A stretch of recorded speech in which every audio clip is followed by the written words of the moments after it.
আমরা যে বেঙ্গলুরের যে বরাক যুব সংগঠন আমরা এই বহুত হেল্প করছেন এবং আমরা একজন চাষি বেঙ্গালুর মারা গেছেন। তার নাম হইল গিয়া আক্তারা বেগম এবং তার জামাইয়ের নাম হইল গিয়া তাবারক আলী। তার বাড়ি হইল গিয়া আসাম হুজাই। এখানেও বেঙ্গালুর তাক্তা হসুর বাটারপাল্লি। তান এখানেও বেঙ্গালুর এক ছেলে কবির আহমদ এবং তার দুইজন মেয়ে এখানেও থাকতা।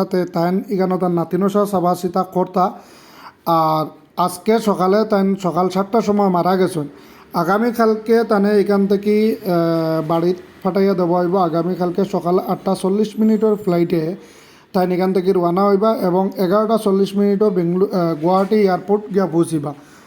এই চাষি এখানেও মারা গেছেন। আপনারা প্রত্যেকে তার মাগফিরতর লাগি দোয়া করবা বেশি বেশি করিয়া। আর তার জীবনের আমরা সবাই দোয়া করি যেন কোনো ভুল টুটি থাকে আল্লাহ তবারক তাআলা তানে মাফ দিতা এবং জান্নাতুল ফেরদৌস নসিব করতা। আমিন। আসসালামু আলাইকুম। আমরা বরাকভ্যালি পিপলস হেল্প সোসাইটিস থেকে নাইছিলাম যে আমরা বই মারা গেছেন। এখন বর্তমানে তান্ডে আমরা অ্যাম্বুলেন্সে দিয়া দিয়ে এখন বর্তমানে তান্ডে লইয়া আমরা পুলিশ স্টেশনে যাব হইব গিয়া পুলিশ ভেরিফিকেশন লো হইতো লইয়া এর ফলে তান্ডে ওখান থেকে আমরা বেঙ্গলুর ফাটাইয়া দিব। ওখানে গিয়া তান্ডে যে বক্স আছে বক্সটা রেডি করিয়া কালকে সকাল 8:40 তান গুয়াহাটির ফ্লাইট আছে। আবার 11:40 ওখানে ল্যান্ড হইব গুয়াহাটিত। এরপরে তান যে ঘরের আত্মীয় আছে তারা আইয়া তান্ডে রিসিভ করব। আর আমরা যে বেঙ্গলুরের যে বরাক যুব সংগঠন আমরা এই বহুত হেল্প করছেন এবং তারা সকালে আমরা তার লাগে মাত কথা হয়েছে হওয়ার পরে তারা অ্যাম্বুলেন্সও ফাটাইয়া দিছে এবং আমরা বরাকভ্যালি পিপুলস হেল্প সোসাইটিসের তরফ থেকে বরাক যুব সংগঠন যত কর্মকর্তা আছে সকলে আমরা অবশ্যই ধন্যবাদ জানাই এবং আমরা এখানে যত মানুষ আছি সবাই আমরা ধন্যবাদ জানাই এবং আমরা এই যে বোন মারা গেছেন তান কোনো বাবতে সে খেয়রর লাগি কোনো মাত কথার বাবে বা অন্য কোনো জন্ম উদ্দেশ্য কোনো ইয়ে তাকে সবাই আল্লাহ আস্তে মাপ দিতা। আর ওখান বলি আমি আমার ভিডিওটা শেষ করি। বরাক যুব সংগঠন বা আমরা আজকে এখানে উপস্থিত আছি বরাকভ্যালি পিপুলস হেল্প অ্যাসোসিয়েশন সবার পক্ষ থেকে আমরা সবাই রিকোয়েস্ট করি আর যে আর এলা যেন আগে দিয়ে এলা কোনো অঘটন ঘটিলে আমরা যেন আসান তরিকায় সাহায্য করতাম পারি এই ভিডিওর মাধ্যমে তখন বলি আমরা ওখানে বক্তব্য শেষ করলাম। ধন্যবাদ সবাই। আজকে সকালে আমাদের বরাক যুব সংগঠনের হেল্পলাইন নম্বরের মাধ্যমে যোগাযোগ করা হয়েছে।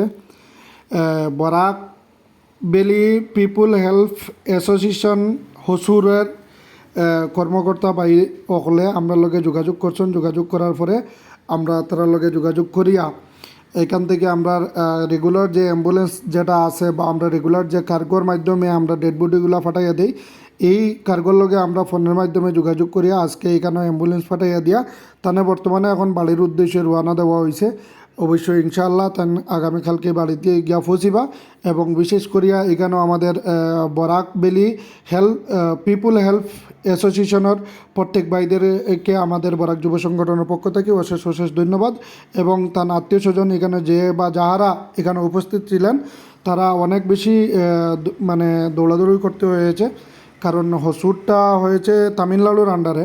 তো তামিলনাড়ু পুলিশ স্টেশনের প্রসেসিংগুলো অন্যরকম, তাই সেখানে অনেক কিছু মেহনত করা হয়েছে। তাই মেহনত করে ওনাকে আজকে বাড়িতে পাঠিয়ে দেওয়ার জন্য সক্ষম হয়েছে প্রত্যেকেই। তাই আমরা আবারও প্রত্যেককে বরাক যুব সংগঠনের পক্ষ থেকে অশেষ ধন্যবাদ জানাই এবং সদা সর্বদাই বরাক যুব সংগঠন গরিব অসহায় মানুষের পাশে থাকে এবং আগামী দিনেও থাকবে।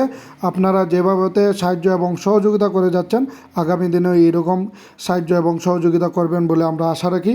তাই এটাও বলে শেষ করলাম। ধন্যবাদ। আসসালামু আলাইকুম।